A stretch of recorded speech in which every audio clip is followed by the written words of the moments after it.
dans le monde, il enlève son masque et il commence à parler.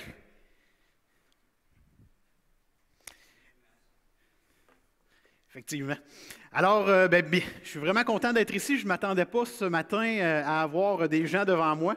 La dernière fois que j'étais passé ici, j'étais tout seul avec 3, 4 personnes en avant, puis je me fixais les yeux sur la caméra. Et pour ceux qui l'ont vécu, là, faire un message en fixant la caméra, quand on est habitué là, de regarder tout le monde, c'est pas évident. Donc là, je sais qu'il y a des gens, si je comprends bien, j'en ai en arrière de moi, puis il y en a dans les maisons. Donc, mes yeux vont se promener en avant, ils ne se promèneront pas en arrière. Je vais regarder la caméra, par exemple, pour être sûr. Alors, comme Éric le disait, là, pour ceux qui ne me connaissent pas, mon nom, c'est Patrick Auger. Je suis fier membre de l'Église évangélique baptiste de Shawinigan-Sud. Et c'est moi qui ai l'honneur de vous apporter la parole ce matin. Puis comme j'ai l'habitude de faire, je vais commencer ça avec une petite question pour vous autres. Est-ce que vous êtes déprimé? C'est pas parce que je suis arrivé tantôt puis je vous ai regardé à la face, j'ai dit « Oh, mon dos, ici, ils sont déprimés. » Non, je ne me suis pas posé la question, là. C'est plus que, quand on regarde les nouvelles, y a-t-il quelque chose qui vous déprime? La COVID-19? J'étais obligé de dire ce mot-là, là, je veux dire, on est tellement là-dedans. Mais peut-être aussi le fait d'être obligé de porter un masque. Le fait de pouvoir se réunir juste quelques personnes ensemble. Le fait qu'on ne peut pratiquement pas voir nos amis. À nous, en Mauricie, on est tombé en zone rouge hier. Donc, on avait encore une légère liberté pour voir des gens, mais là, ça vient de s'éteindre. Peut-être que ce qui vous déprime, c'est le fait qu'on ne peut plus aller au restaurant. En tout cas, moi, ça vient me chercher, ça. Peut-être que ce qui vous déprime, c'est de ne pas aller au cinéma, pas aller voir un match de hockey. Puis, mettons que je change de registre. Il y a peut-être d'autres choses qui vous dépriment. La pollution. Pas chier que ça non plus. Peut-être que c'est le niveau des océans là, qui monte sans cesse, puis ça vient vous chercher. Les animaux en voie d'extinction. Je peux continuer, hein? Je pense au monde politique. Peut-être que c'est Trump qui vous déprime. Peut-être que c'est la dette canadienne. Moi, ça vient me chercher, la dette canadienne. Quand on voit tout ce qui arrive présentement, je me dis, aïe, aïe, aïe, comment on va faire pour payer ça? Donc, vous voyez, la liste est longue, là, je pourrais passer toute l'avant-midi à vous nommer des sujets qui dépriment. Sauf que, et c'est le titre de mon message de ce matin, quand je prends le bon chemin, ma vie a un sens.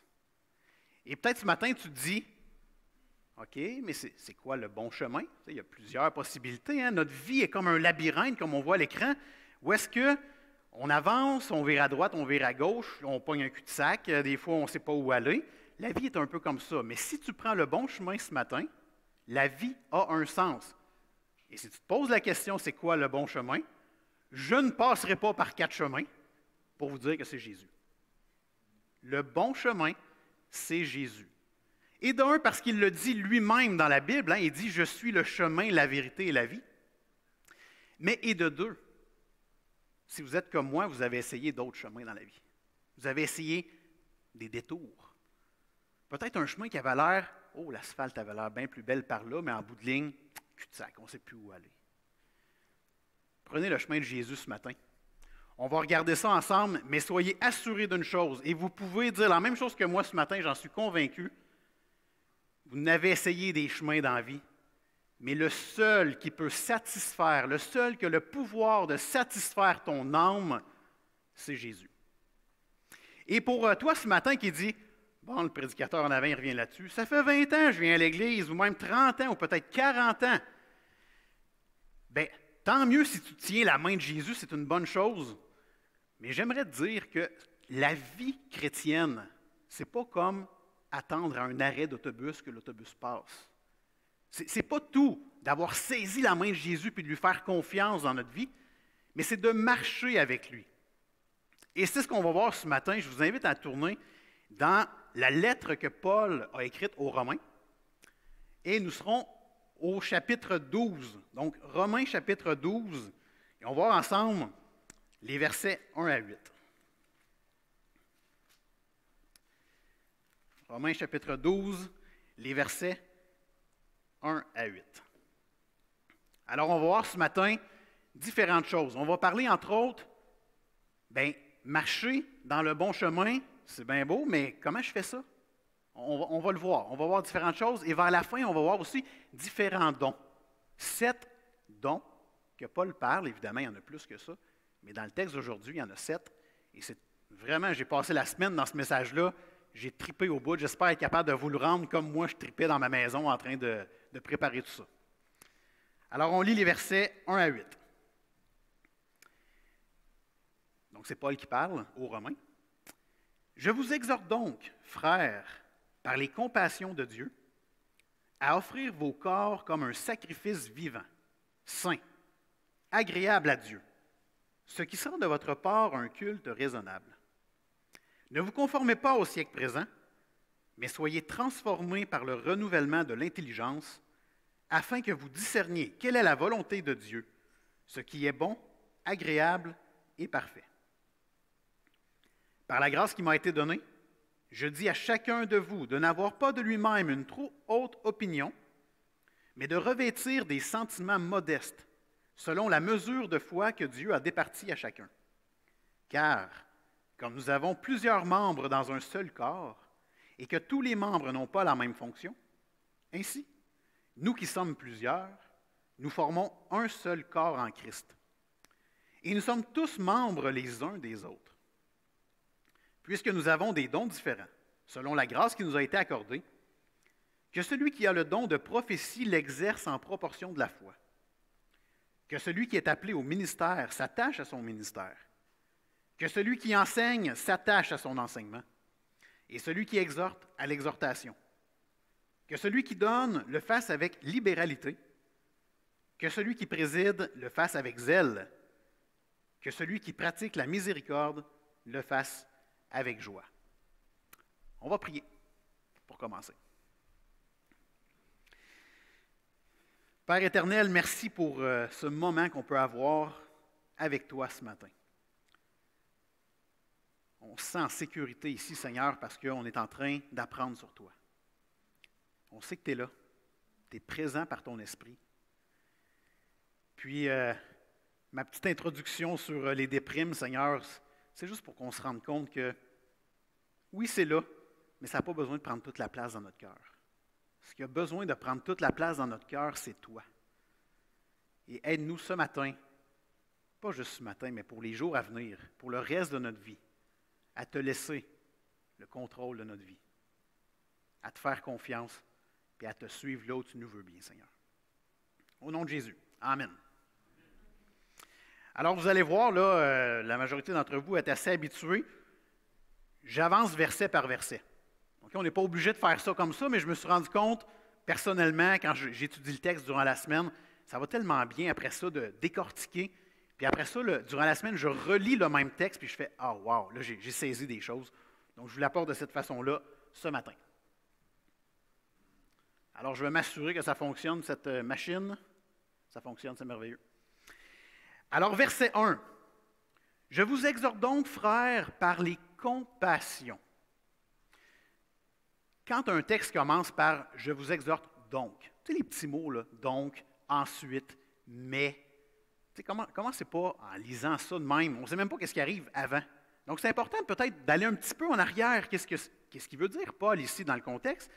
Alors, je vais prendre le verset de Romains 11, verset 36, le verset qui vient juste avant le chapitre 12. Et ça dit, c'est de lui, hein, Dieu, par lui et pour lui que sont toutes choses. À lui la gloire dans tous les siècles. Amen. Alors, Paul commence vraiment le chapitre 12 en disant, la gloire va à Dieu. On a compris ça?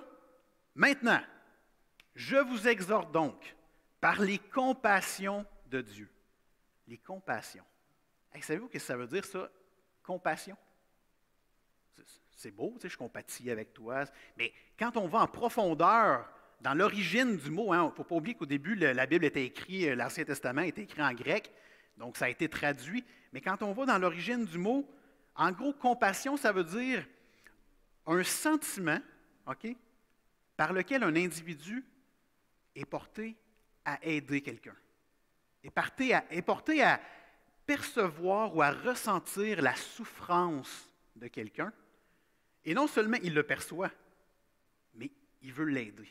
Il veut lui donner tout ce qui est en son pouvoir pour l'aider à passer à travers ce qu'il vit actuellement.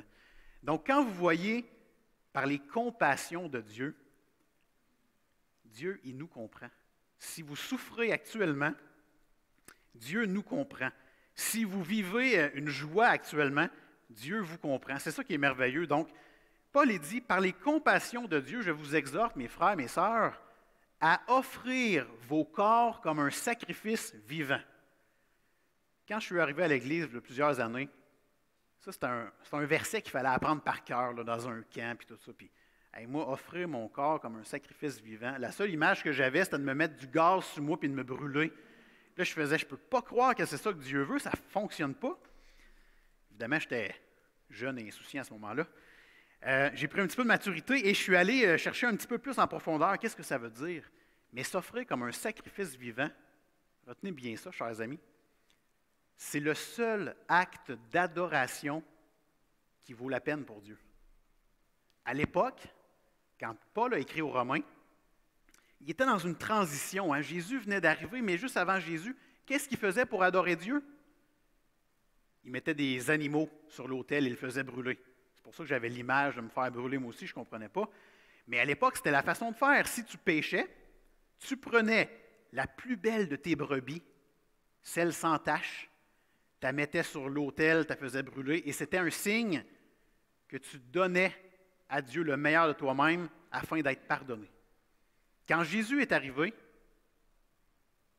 Jésus est l'agneau de Dieu qui ôte le péché du monde. À partir du moment où Jésus est mort sur la croix, nous n'avons plus besoin de faire ce genre de sacrifice-là. Jésus a payé pour nos fautes. Et donc, c'est pour ça que Paul est dit, offrez-vous comme sacrifice vivant. Adorez Dieu, mais de manière tout entière. Ce qui sera de votre part un culte raisonnable. Le mot raisonnable ici, en grec, ça veut dire logique. Ce qui sera de votre part un culte logique. Pourquoi c'est logique de s'offrir comme un sacrifice vivant? Dieu nous a sauvés. Dieu nous réserve une place au ciel pour tous ceux qui croient que Jésus a payé à la croix pour eux.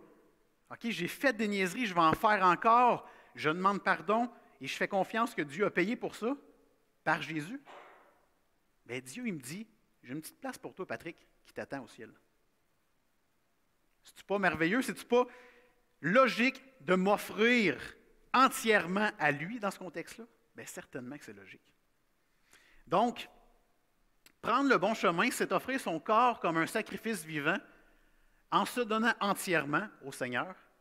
Okay, vous avez appris à l'école sûrement les pointes de tarte, là, 1 quart, 2 quarts, 3 quarts. Nous, c'est 4 quarts. Okay? Il faut se donner entièrement. On donne toute la tarte à Dieu. C'est aussi en ayant un cœur dévoué pour la cause de Christ. Parmi nous ici, présentement, il y a des gens qui se dévouent pour toutes sortes de choses. Peut-être que c'est la recherche contre le cancer. Peut-être que vous vous dévouez pour une maison où est-ce qu'il y a des femmes qui subissent de la violence conjugale. Peut-être que vous vous dévouez dans votre travail. Je ne sais pas si vous êtes comme moi, mais quand je vais travailler, moi, le matin, je m'arrange pour me coucher pas trop tard le soir, je mets mon cadran le matin, je déjeune bien, puis je m'en vais travailler, puis j'offre le meilleur de moi-même. Bien, c'est ce qu'on doit faire aussi le dimanche matin pour venir à l'église. On met notre cadran, on déjeune pour être... en tout cas, moi, je déjeune. Puis, on va à l'église, puis on se donne tout entier, puis ça devrait être comme ça à tous les jours, parce que notre roi, notre maître, c'est Dieu. Et offrir son corps comme un sacrifice vivant, c'est aussi en faisant passer Dieu en premier dans les petites comme les grandes choses. On le voit dans les évangiles. Hein? Donc, soyons fidèles dans les petites choses. Dieu nous confiera des plus grandes, s'il le veut, si c'est sa volonté.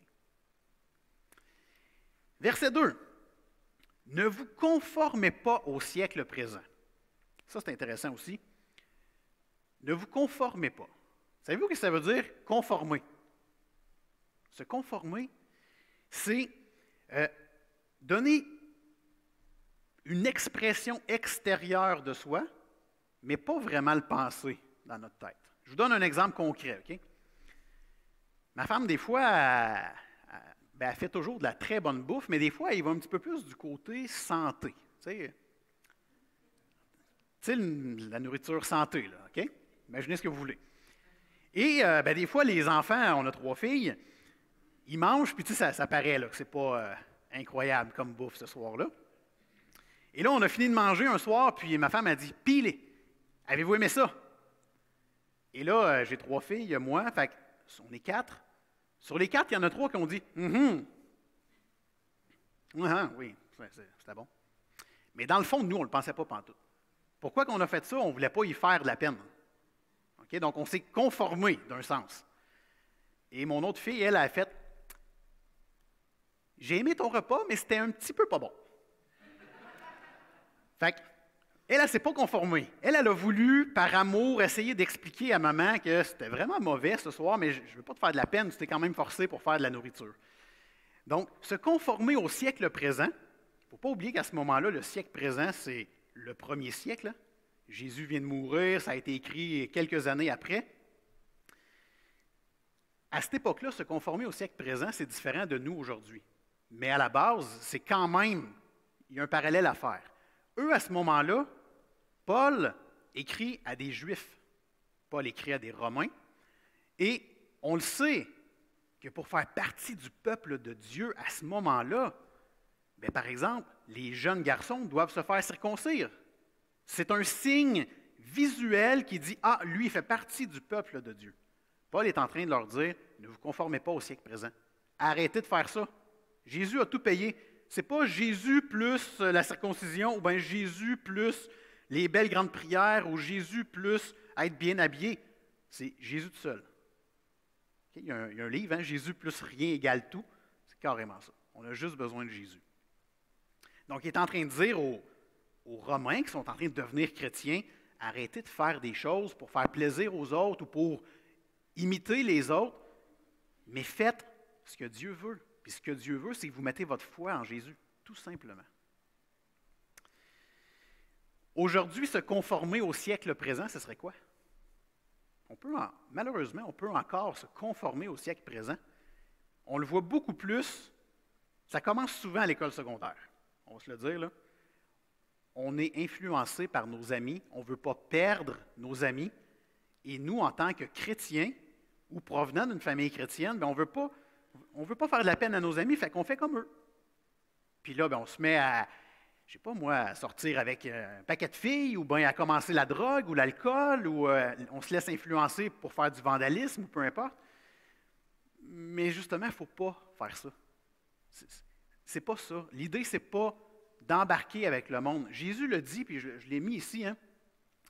Prendre le bon chemin, c'est se laisser transformer par le renouvellement de l'intelligence en acceptant que nous devons aimer le monde sans les imiter en tout point. Et Jésus a fait toute une prière dans Jean 17, 15, une prière à son Père, puis il dit « Père, je ne te prie pas de les ôter du monde, mais de les préserver du mal. » Donc, volontairement, Dieu nous a positionnés dans le monde, à Victoriaville. On est entouré de gens qui viennent de toutes sortes de milieux, et on pourrait se laisser influencer, mais lorsqu'on est solidement ancré dans les Écritures, il ne faut pas se laisser influencer. Il faut les aimer, ces gens-là, comme Jésus les aime, mais il ne faut pas nécessairement faire comme eux dans certaines situations. Prendre le bon chemin, c'est se laisser transformer par le renouvellement de l'intelligence en laissant le Saint-Esprit agir en nous et dans les autres. J'ai marqué, on ne peut pas tout faire. Jésus a dit, après être ressuscité, il a dit à ses apôtres, « Je suis avec vous tous les jours jusqu'à la fin du monde. » Si Jésus est avec nous tous les jours jusqu'à la fin du monde, ça veut dire qu'il continue à travailler dans le cœur des gens. Moi, j'aimerais ça ici, présentement, là, tout vous dire la Bible pour que vous saisissiez tout ce matin. Mais la réalité, c'est que je vous donne un morceau de casse-tête, puis vous êtes en train de remplir le casse-tête vous-même par le Saint-Esprit. Mais avec ce petit morceau-là, vous allez le mettre avec les autres morceaux que vous avez dimanche après dimanche ou dans la vie commune, dans la vie habituelle. Donc, quand j'ai commencé, moi, à prêcher comme je fais présentement, je voulais tout dire. Fait que mes messages duraient longtemps. Puis là, à un moment donné, on m'a dit, Gars, Pat, on ne peut pas tout dire d'un dimanche matin. Concentre-toi, puis il va y avoir d'autres dimanches. Hein? Il va y avoir d'autres moments, il va y avoir d'autres frères et sœurs qui vont faire un travail dans le cœur des gens, par le Saint-Esprit toujours. Et là, on s'enlève une pression en faisant ça comme ça. Et c'est aussi en discernant la volonté de Dieu. Donc, se laisser transformer par le renouvellement de l'intelligence, c'est laisser le Saint-Esprit agir. Si nous croyons que Jésus a payé pour nous, qu'il est mort à la croix, qu'il est ressuscité le troisième jour, c'est donc qu'on croit que nous avons le Saint-Esprit en nous. Donc, on doit le laisser agir. On doit discerner la volonté de Dieu en le priant. Puis, on le voit dans Proverbe 19, 21. Il y a dans le cœur de l'homme beaucoup de projets. Okay, je vous confirme que dans mon cœur, il y a beaucoup de projets. Mais en bout de ligne, ce sont les desseins de l'Éternel qui s'accomplissent. C'est la volonté de Dieu qui s'accomplit. Moi, je rêve d'implanter une église. Je vous en ai peut-être déjà parlé. Là. Ça fait au moins 10 ans que je rêve de ça. Il n'y en a pas d'opportunité actuellement. C'est-à-dire, il y en a, mais avec le contexte que je vis, moi, il n'y en a pas. Puis j'ai été triste longtemps avec ça. Je me dis, comment ça, là, je perds mon temps, là, je vieillis, là, j'ai 38 ans, là, il me semble que ça serait le fun, là, pendant que j'ai encore de l'énergie, là, de pouvoir m'impliquer là-dedans. Mais Dieu, présentement, il me dit, Gars, Pat, c'est soit non, c'est soit peut-être un jour, mais c'est clairement pas oui pour l'instant. Puis je dois accepter ça. Et depuis à peine un an, OK, ça va faire 20 ans là, que je vais dans une église. Là. Puis depuis à peine un an, j'ai commencé à dire, si c'est la volonté de Dieu, je ferai telle chose, comme dans Jacques 3. Hein, Puis au début, je niaisais, là, je ne le cacherai pas. Là. Je disais à ma femme, si c'est la volonté de Dieu, parce que c'est arrivé donc bien souvent, mettons, j'avais prévu une journée de congé, puis là, yes, aujourd'hui, ça va être ma journée à moi. Tu sais, une femme pourrait dire, je vais aller magasiner toute la journée. T'sais. Moi, c'est comme plus, je vais juste relaxer. Aujourd'hui, ça va me faire du bien. Puis, qu'est-ce qui arrive? Une de mes 3 filles qui a la gastro. Ou quelqu'un qui appelle qui a vraiment besoin d'aide, c'est cette journée-là. Puis là, tu ne peux pas dire, non, gars, aujourd'hui, c'est ma journée. Là. Tu vas aller aider la personne. Là, à cette heure, je fais, si c'est la volonté de Dieu, il arrivera telle chose. On est allé au camp des bouleaux dernièrement, toute la famille, à l'Action de grâce. Donc, je parlais avec madame tantôt, puis c'est un peu la même chose. Le camp est fermé à cause de la COVID, mais il est ouvert pour les familles qui voulaient juste louer un chalet tranquille. Puis je vous le dis, là, jusqu'à temps que j'aille mis les pieds dans le chalet, ça prend 5 heures à se rendre là-bas. Je disais, si c'est la volonté de Dieu, nous allons nous rendre. Hein?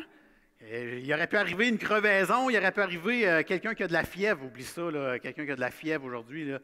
Puis il aurait pu arriver pire, un de mes enfants qui me dit, je ne sais pas pourquoi, mais je ne sens plus rien présentement. Non. Fait qu'il n'est pas arrivé ça. On a pu aller au camp des bouleaux tranquille et on a eu un temps béni là-bas. Mais vraiment discerner la volonté de Dieu, on se met beaucoup moins de stress.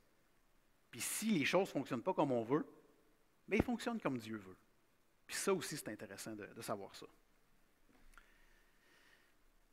Verset 3. Par la grâce qui m'a été donnée, je dis à chacun de vous de n'avoir pas de lui-même une trop haute opinion.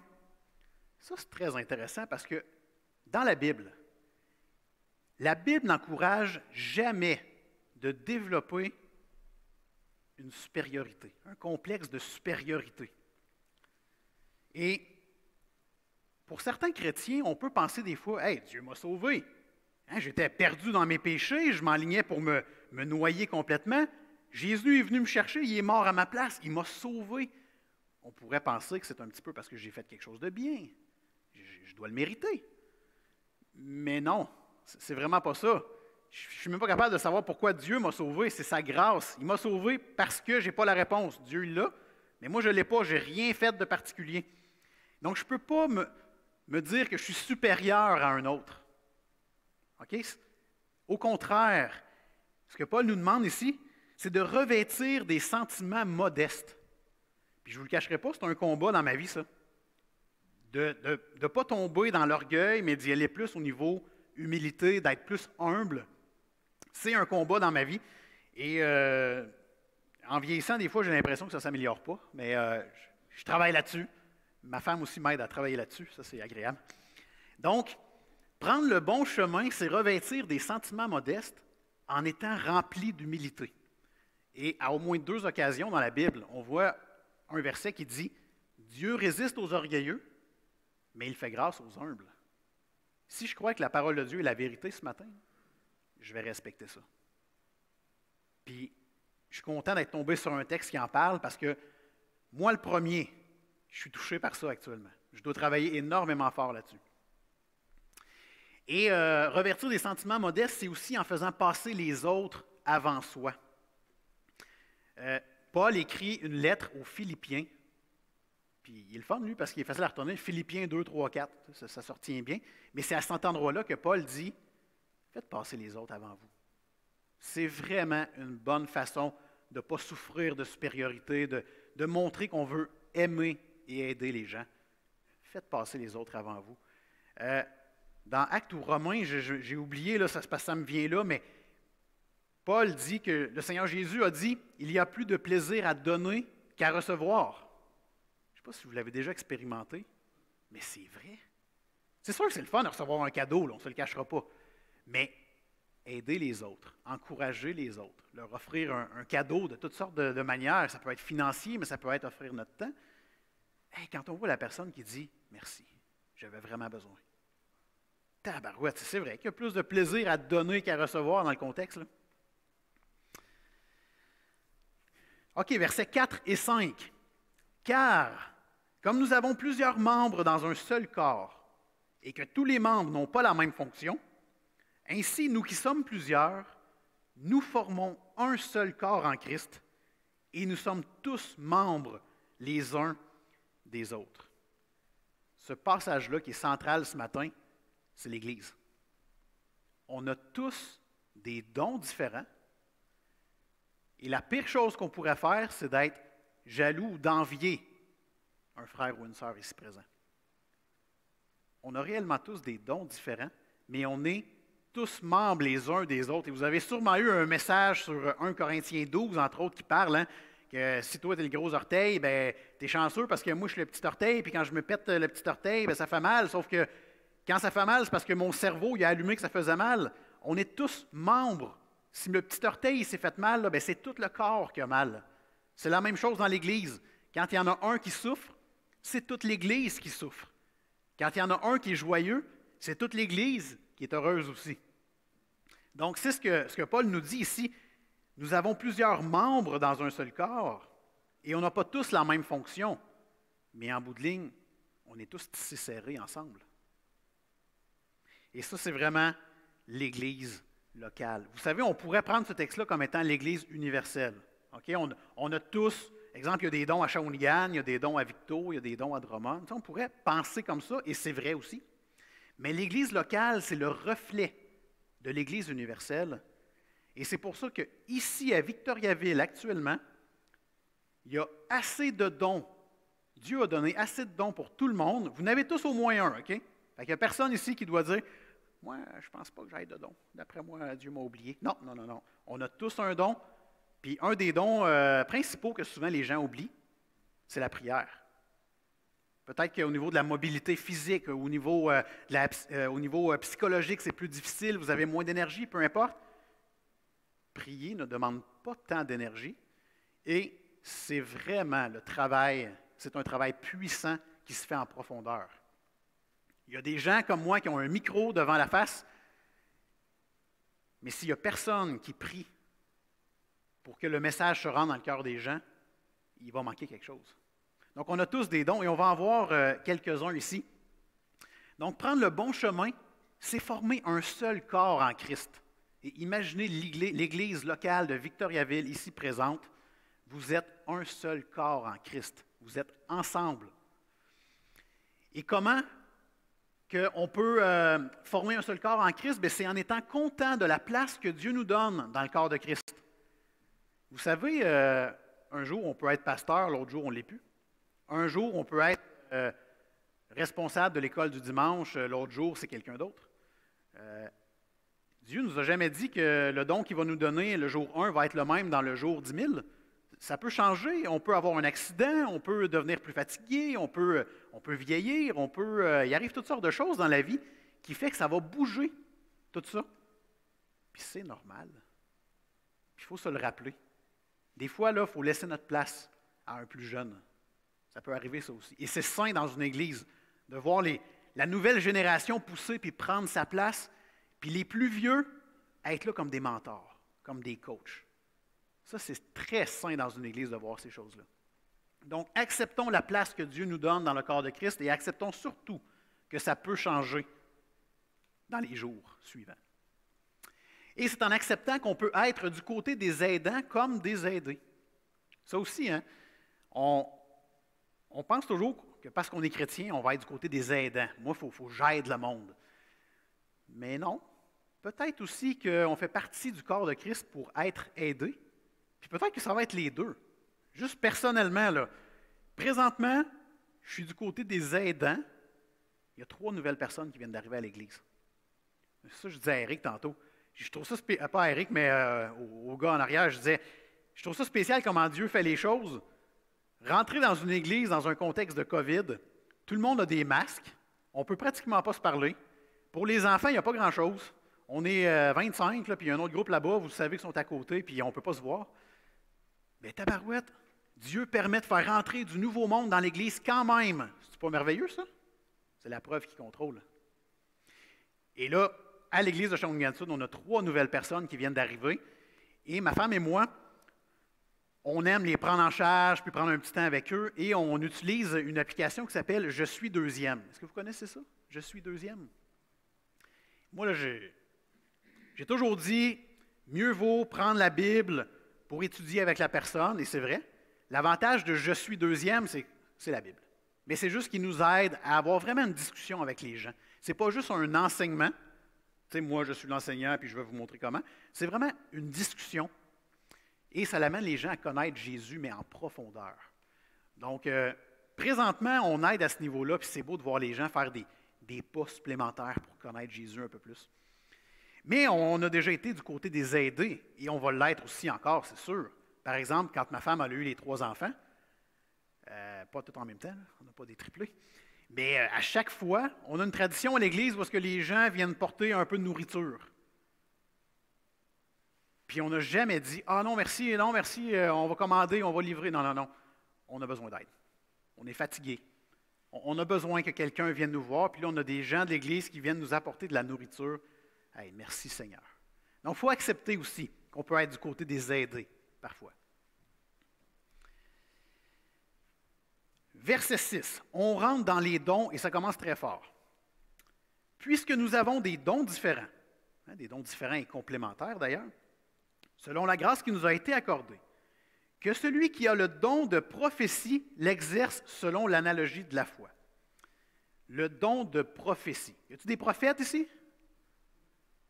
On n'ose peut-être pas lever la main, mais il y en a. Mais je vais vous expliquer qu'est-ce que ça veut dire, parce que nous, en 2020, un prophète, ça sonne bizarre, on va se le dire, là. Prophétie ici, ça n'a aucun rapport avec des prédictions. Ça n'a aucun rapport avec une voyante ou des 10 heures de bonne aventure. Prophétie en grec veut dire proclamer. Et proclamer quoi dans le contexte ici? C'est proclamer la parole de Dieu. Donc, au moment où le texte a été écrit, Jésus est mort il y a quelques années, il y a des prophètes, mais vraiment dans le sens où ils vont proclamer soit l'Ancien Testament, parce qu'ils ont déjà accès à beaucoup de livres à ce niveau-là, ou ils vont proclamer une parole de Dieu, ou est-ce qu'on peut venir la valider par l'Ancien Testament? Okay? Donc, un prophète à ce moment-là, c'est ce que ça veut dire. C'est quelqu'un qui va proclamer la parole de Dieu, mais qu'on va pouvoir, par les Écritures, valider qu'il dit vrai. Aujourd'hui, en 2020, Dieu a décidé de nous donner ça ici, la Bible, et il dit lui-même que c'est sa parole. Elle est complète d'un couvert à l'autre. Donc, si quelqu'un vous annonce la fin du monde demain, bien, vous pouvez aller valider dans la Bible que, à moins que le Seigneur revienne, il y a quand même des signes qui nous disent qu'il est peut-être dans le champ, l'individu qui parle de ça. Okay? Puis on ne se le cachera pas avec la pandémie qui a lieu actuellement. On en voit plein de ça. Des gens qui disent « Oh, on a la pandémie. Ça sent la fin du monde. » Bien, avant la pandémie, ça sentait aussi la fin du monde. Puis en 1700, il y avait d'autres pandémies. Puis en 1500, il y avait d'autres pandémies.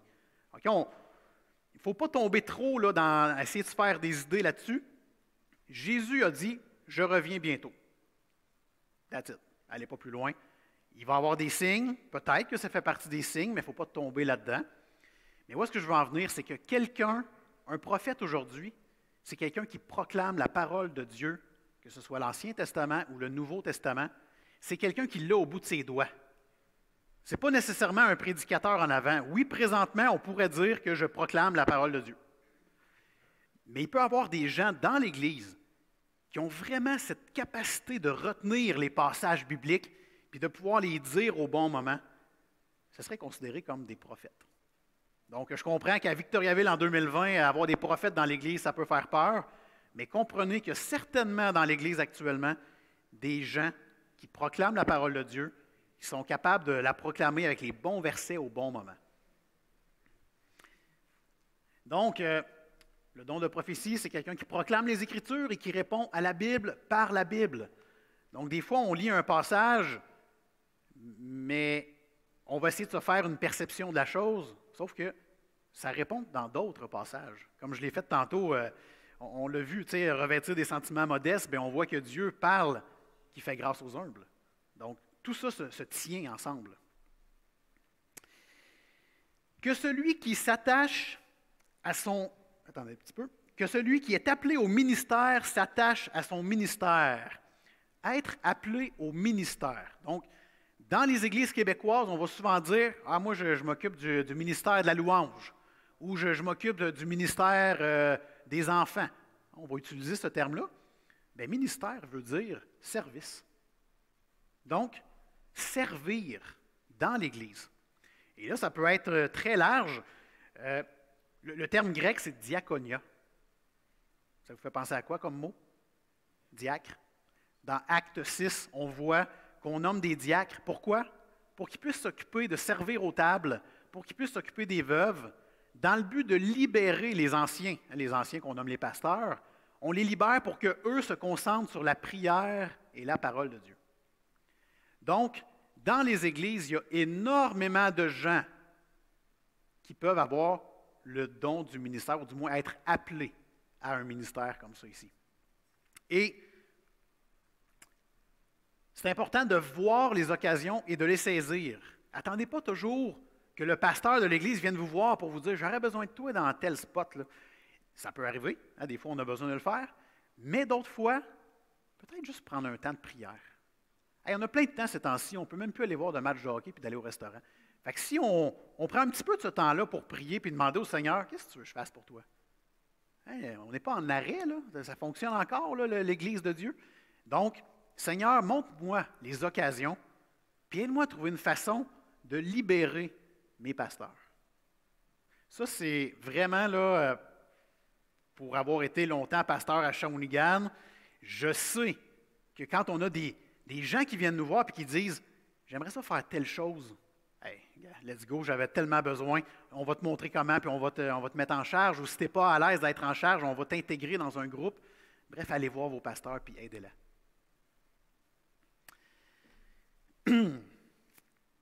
Que celui qui enseigne s'attache à son enseignement.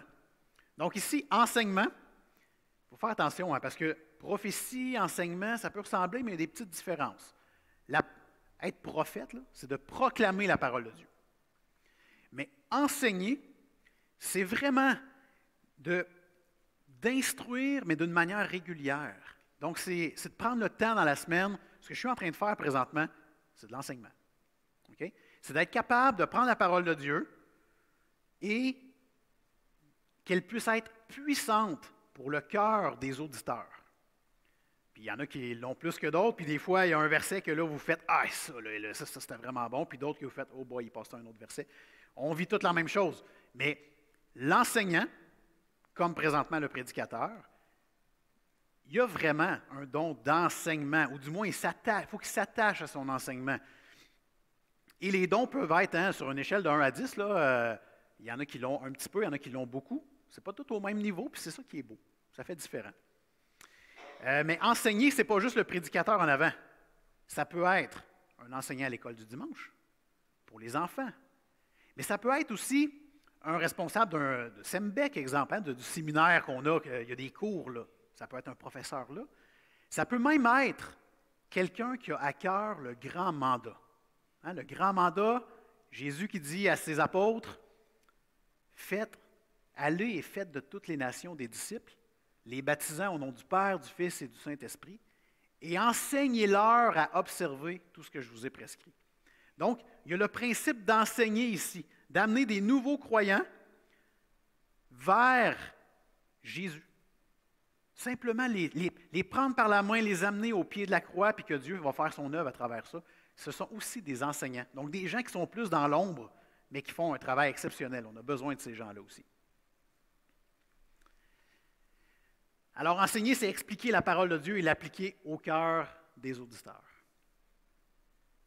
Verset 8. Et celui qui exhorte à l'exhortation. C'est intéressant, ça. Donc, exhorter. Je ne sais pas, vous, dans l'Église ici à Victo, nous, à Shawinigan, exhorter, là, si je dis ça à quelqu'un, ça veut surtout dire avertir. Avez-vous cette pensée-là ici? Je t'exhorte à. Donc, je vais t'avertir dans quelque chose. Puis, c'est effectivement vrai, mais c'est plus large que ça. Dans le contexte ici, exhorter, regardez, c'est tout ça, là, il y a même plus.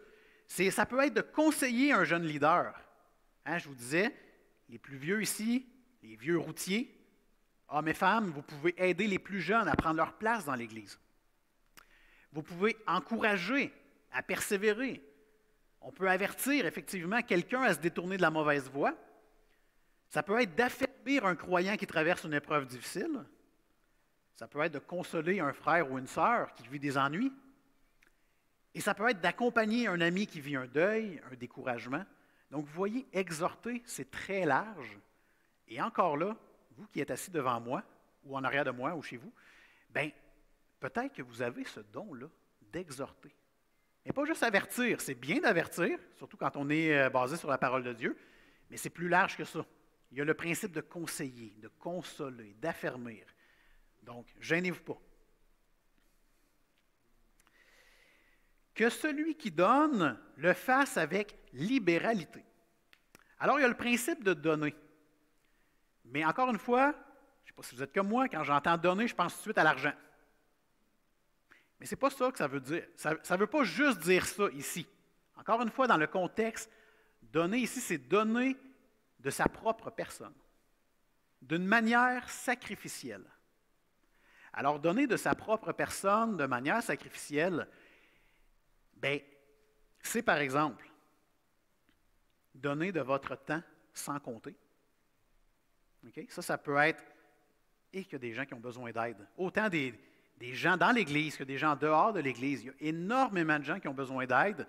Il ne faut pas non plus tomber dans « je veux combler les besoins de tout le monde ». Vous allez virer fou, je vous le dis tout de suite. Mais jusqu'où Dieu veut que j'aille dans tout ça? Là? Qui veut que j'aille aider? Alors, on a la possibilité ici de donner de notre temps sans compter. Et ça peut être effectivement aussi de donner de votre argent sans rien attendre en retour. On a un exemple concret dans la Bible de gens qui ont été un petit peu égoïstes avec leur argent. Dans Actes 5, on a Ananias et Saphira qui ont, qu'est-ce qu'ils ont fait eux autres? Ils ont vendu leur terrain, je vous le dis à la manière Patrick, là.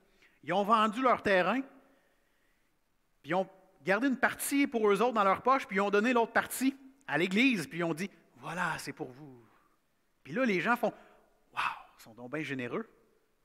Mais Dieu voit au cœur. Et là, c'est là qu'on voit qu'ils ont été sévèrement repris, tellement sévèrement qu'ils en sont morts. Alors, c'est un texte vraiment intéressant. Dieu ne va pas nécessairement faire mourir tous ceux qui sont égoïstes, ce n'est pas ça que ça veut dire, mais on a une image claire ici de faire attention. Alors, l'idée, c'est vraiment de donner notre argent sans rien attendre en retour. Il n'y a pas place à la corruption ou à la collusion ici dans l'Église. On le fait par amour, tout simplement. Que celui qui préside le fasse avec zèle.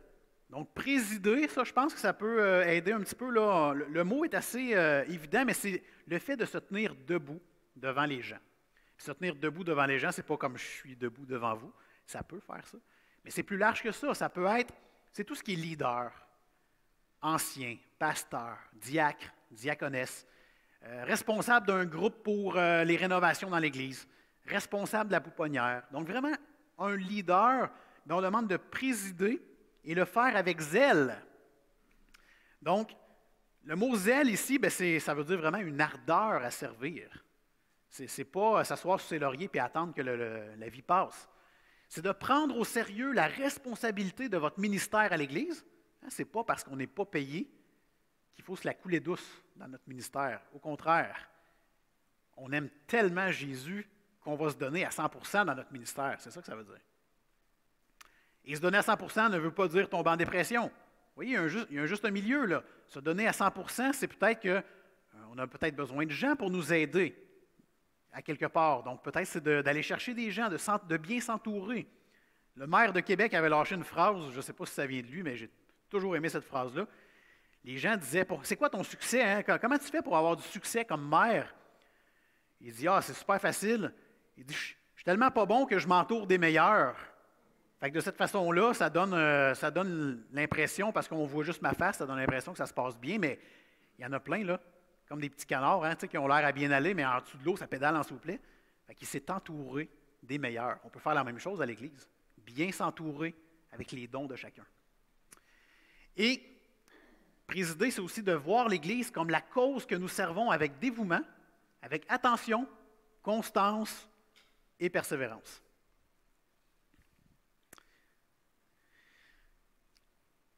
Et finalement, que celui qui pratique la miséricorde le fasse avec joie.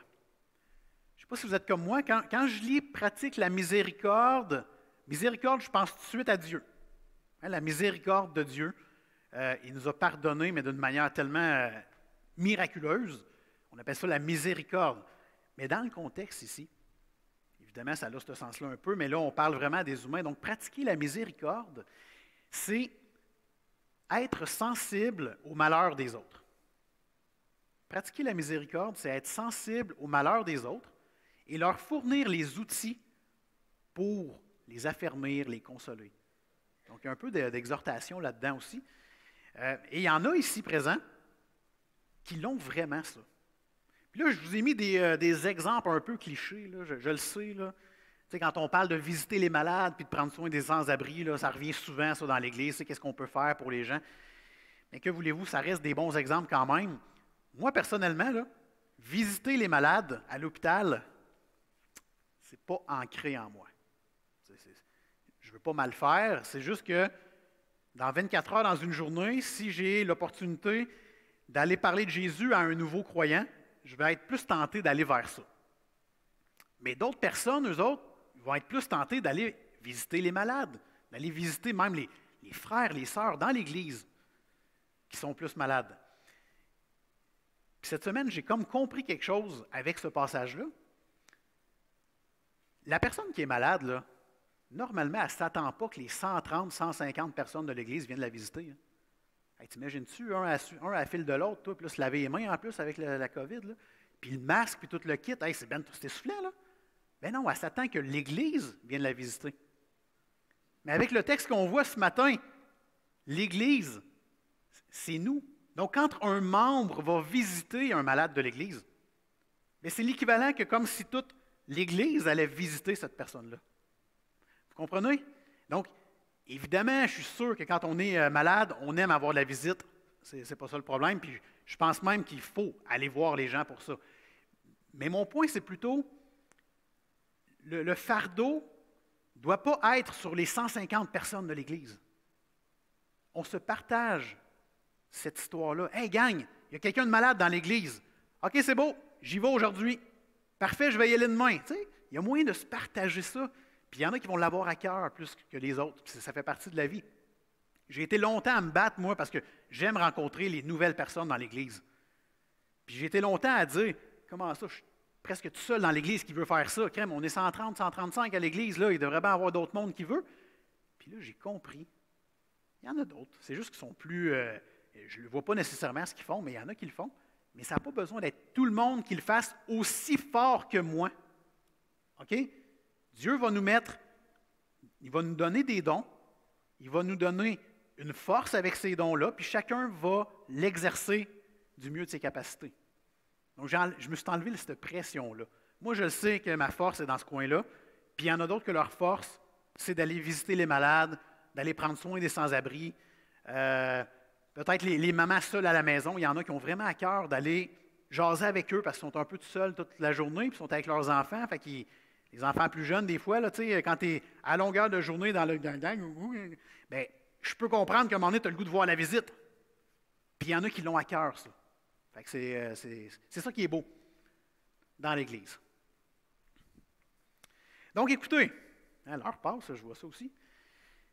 Ce matin, on a vu différentes choses qui ont rapport avec l'Église. Mais je reviens à mon titre de ce matin. Quand je prends le bon chemin, ma vie a un sens. Et pour toi ce matin, qui viennent d'apprendre que le bon chemin, c'est Jésus, bien, retarde pas une minute de plus. Prends-lui la main. OK? Fais juste lui faire confiance. On ne comprend pas tout au début. On se dit, ben voyons, je fais-tu la bonne chose, puis tout.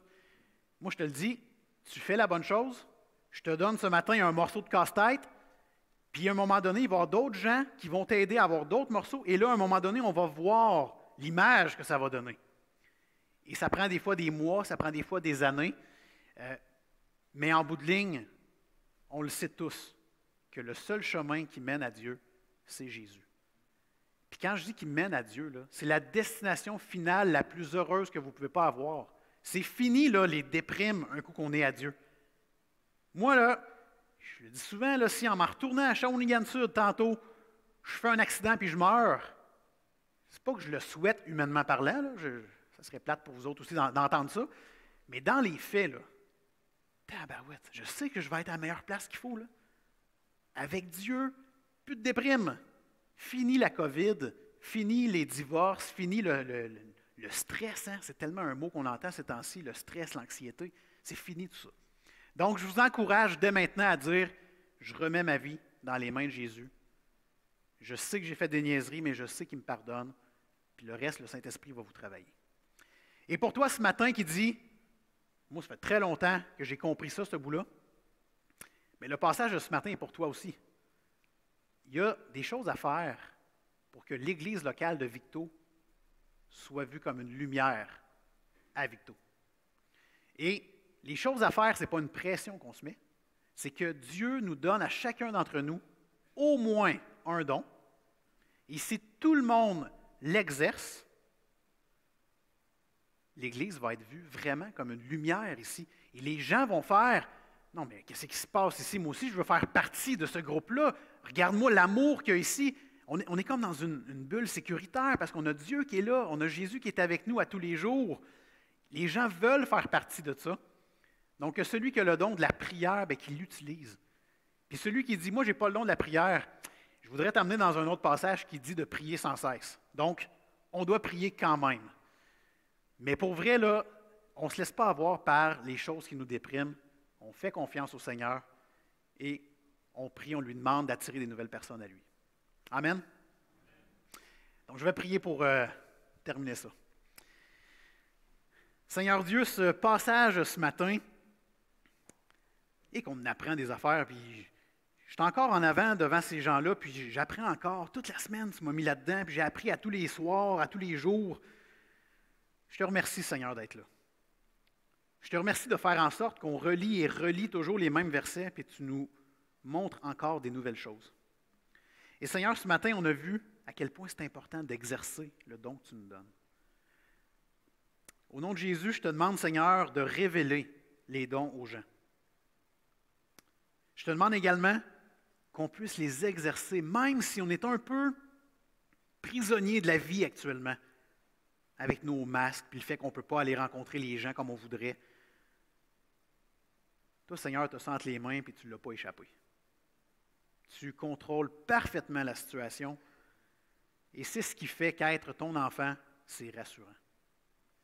Merci, Seigneur, de prendre soin de nous dans le contexte. Merci de nous réserver une place à tes côtés. Et merci pour Jésus qui m'a sauvé. Merci, Seigneur, pour ta grâce dans ma vie. Je ne méritais aucunement ça. Et tu as fait une œuvre merveilleuse. Et tu le fais avec les gens d'avant de moi aussi. Au nom de Jésus. Amen.